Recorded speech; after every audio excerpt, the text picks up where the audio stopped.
ట్రంప్‌కి కావాల్సింది ఇరాన్‌లోని ఆయిల్ నిక్షేపాలు. అంతే తప్పించి ఇరాన్‌ని పరిపాలించడం గాదు. ఇరాన్‌లో పాలన మారాలని కోరుకున్నది ఇజ్రాయెల్. పహ్లావి ఎవడైతే అమెరికాలో ఉన్నటువంటి ఒకప్పటి రాజు యొక్క సోదరుడిని అక్కడ పెట్టాలనుకున్నాడు. రాజు కొడుకుని వీళ్ళని పెట్టాలనుకున్నది. అదే సందర్భంలో ఒక పపెట్ గవర్నమెంట్ ఉండాలని అమెరికా అనుకుంది. లైక్ ఇరాక్‌లో ఉన్న గవర్నమెంట్ లాగా ఉంటే, వెనిజులాలో ఉన్న గవర్నమెంట్ లాగా ఉంటే అక్కడ ఆయిల్ తను నొక్కేయొచ్చు అనుకుంది. ఇరాన్ మొండిగా నిలబడింది, కలబడింది, తడబడకుండా తన్ని తరుముతోంది. ఇప్పుడు అమెరికా గెలవదు, ఇరాన్ ఓడదు. ఇరాన్ గెలవదు, అమెరికా ఓడదు. కానీ ఇక్కడ ముగింపు పలకాల్సిన అవసరం అమెరికాకు. ఎందుకయ్యా అంటే ఇరాన్‌ని బలహీనపరిస్తే నష్టపోయేది అమెరికా.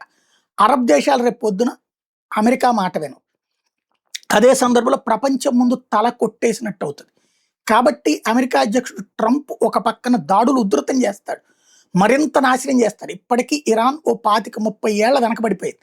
ఇవాళ నష్టపోయిందంతా మళ్ళీ సంపాదించుకోవాలంటే ఏ రిస్ట్రిక్షన్స్ లేకుండా సాగితే 25, 30 ఏళ్ళు పడుతుంది. రిస్ట్రిక్షన్స్‌తో సాగితే 50, 60 ఏళ్ళు పడుతుంది.